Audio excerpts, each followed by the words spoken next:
নমস্কার বন্ধুরা, বাঙালি রান্নাঘরে আপনাদের সবাইকে স্বাগত। তো আজকে আবার চলে এসেছি দুটো নতুন রেসিপি নিয়ে আপনাদের সঙ্গে শেয়ার করব বলে। একটা করব শঙ্কর মাছ দিয়ে আলু দিয়ে কষা কষা, আর একটা করব পেঁয়াজ কলি আলু দিয়ে পোস্ত দিয়ে ভাজা। তো আপনারা আমার সঙ্গে থাকুন। তো মাছের জন্য আগে আমি আলুটাকে কেটে নেব। আলুটা খুব একটা ছোট করব না, শঙ্কর মাছের আলু ছোট করলে দেখতে ভালো লাগে না।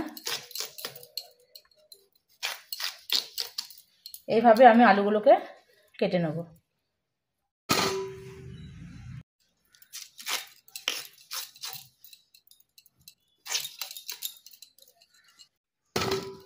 এবার মাছের জন্য আমি পেঁয়াজটাকে কুচিয়ে নেব।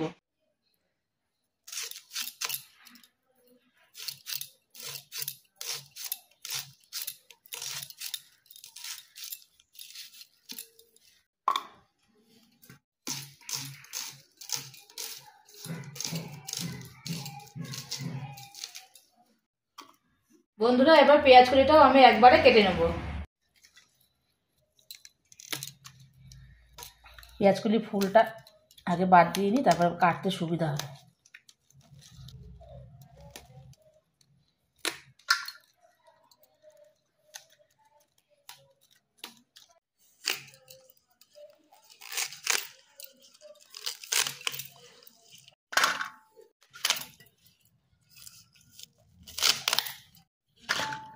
এবার পেঁয়াজ কলির জন্য আলুটা আমি কেটে নেব।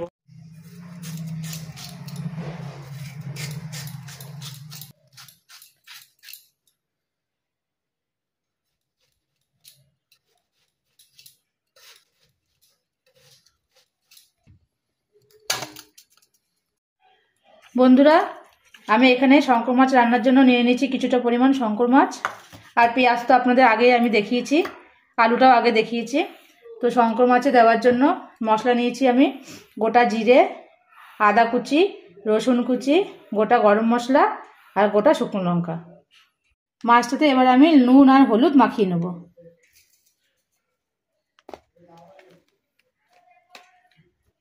আর দেবো সামান্য পরিমাণ একটু সর্ষের তেল, যাতে ভাজার সময় না ফাটে। এই মাছের গায়ে একটু তেল তেল ভাব আছে, তো ভাজার সময় খুব ফাটে। তো এবার আমি এটাকে ভালো করে মাখিয়ে নিচ্ছি।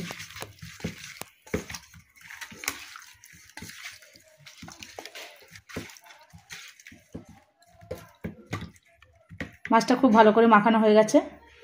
কড়াটা গরম হয়ে গেছে, এবার আমি মাছ ভাজার জন্য তেলটাকে ঢেলে দেবো। কড়াটা আমার খুব ভালো করে গরম হয়ে গেছে, এবার আমি মাছগুলোকে একে একে দিয়ে দেবো।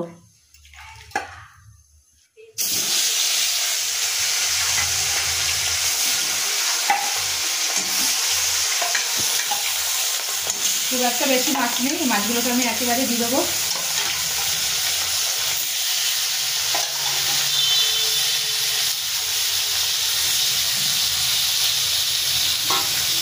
মাছগুলো এক পাশ একটু ভালো করে ভাজা হয়ে যাক, আমি অন্য পাশটা উল্টে অল্প একটু সামান্য ভেজে নেব। এই মাছ বেশি ভাজতে লাগে না।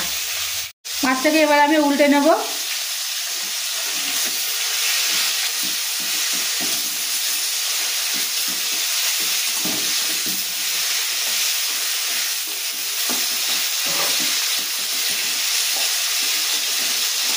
পাশটা সামান্য একটুখানি ভাজা হলেই আমি নামিয়ে দেবো। মাছটাকে এবার আমি নামিয়ে নেব।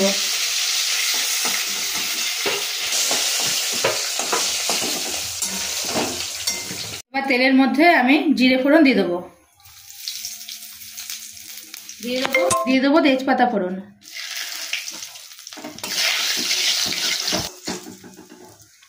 এবার কেটে রাখা পেঁয়াজগুলো তেলের মধ্যে দিয়ে দেবো।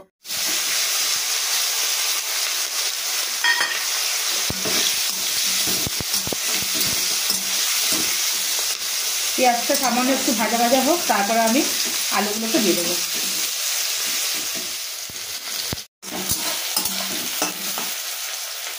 তো বন্ধুরা, পেঁয়াজটা আমার একটু ভাজা ভাজা হয়ে এসছে, এবার আমি কেটে রাখা আলুগুলো পেঁয়াজের মধ্যে দিয়ে দেবো।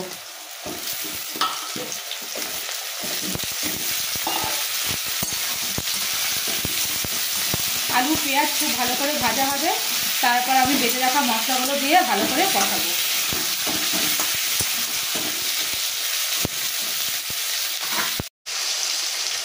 আলু আর পেঁয়াজটা আমার একটু ভাজা ভাজা হয়ে এসছে।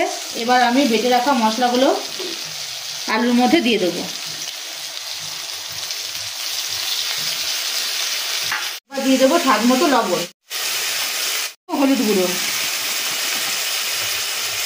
খুব ভালো করে এটাকে আমি করে দেবো। এই মাছটা বন্ধুরা পুরো মাংসের মতন করে রান্না করতে হয়। অনেকে ভেজে নেয়, অনেকে আবার ভাজে না। যেভাবে আপনারা মশলার মধ্যে মাংস দিয়ে কষান, অনেকে আবার ঠিক সেভাবেও রান্না করে খায়। কিন্তু আমি হালকা একটু ভেজে নিয়েছি, তাহলে মাছটা একটু শক্ত হবে, ভেঙে যাবে না। এবার দিয়ে দেবো একটু টমেটো কুচি।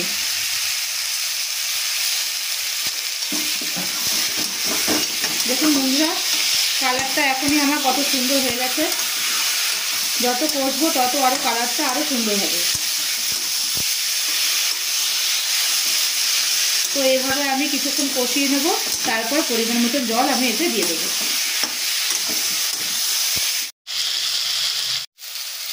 দেখুন বন্ধুরা, আলু পেঁয়াজ মশলা একসাথে খুব ভালোভাবে আমি কষিয়ে নিয়েছি। এবার আমি পরিমাণ মতন জল এতে দিয়ে দেবো।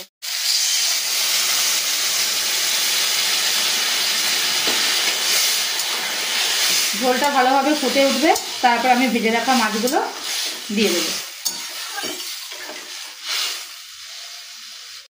আজকে অনেকটা দেরি হয়ে গেছে বন্ধুরা, তার জন্য পেঁয়াজগুলোটা আমি গ্যাসের এক পাশে বসিয়ে দিচ্ছি ভাজাটা। তেলটা দিয়ে দিচ্ছি। ভাজার জন্য তেলটা আমার গরম হয়ে গেছে। এবার আমি পেঁয়াজগুলো কড়ার মধ্যে দিয়ে দেবো।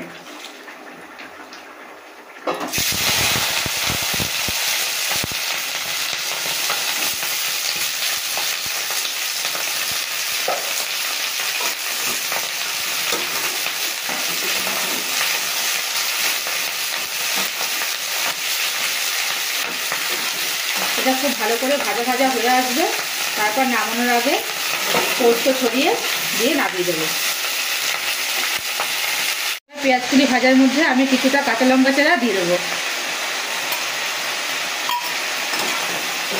পেঁয়াজকুলিটা গরম গরম ভাজা হলে গরম ভাতের সঙ্গে দারুণ লাগে।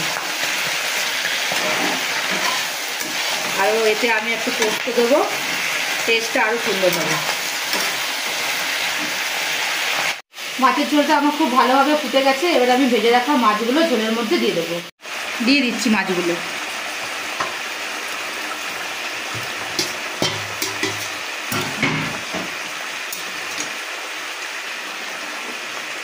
মাছটা দিয়ে দিলাম। এবার খানিকক্ষণ ফুটবে, তারপর আমি এটাকে নামিয়ে নেব। এবার ভাজাটার মধ্যে আমি দিয়ে দেবো পরিমাণ মতো লবণ, দিয়ে দেবো হলুদ গুঁড়ো। এবার খুব ভালো করে আমি ভেজে নেব। নামানোর আগে পোস্তটা দিয়ে তারপরে আমি এটাকে নামিয়ে নেব।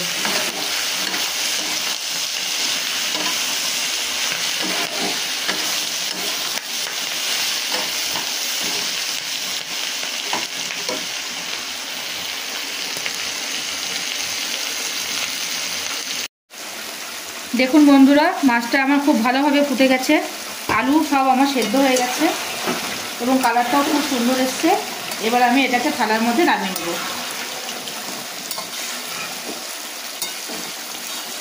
মাছটাকে আমি ঢেলে দিচ্ছি।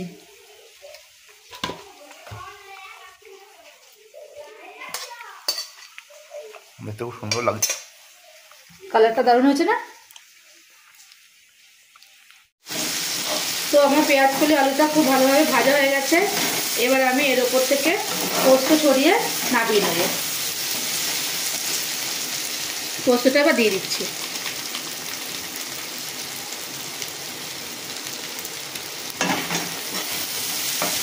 পেঁয়াজগুলিতে বাড়িতে অনেকেই ভেজে খায়, কিন্তু এইভাবে একদিন আপনারা করে দেখবেন, টেস্টটা আরও ভালো লাগে।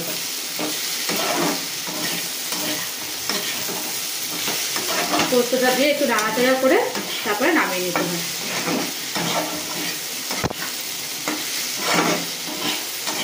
এবার আমি নামিয়ে দিচ্ছি পেঁয়াজকলিটা।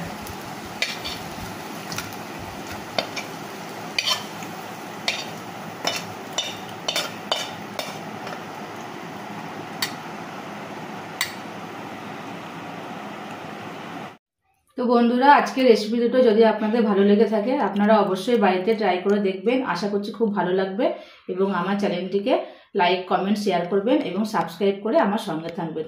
অনেক ধন্যবাদ।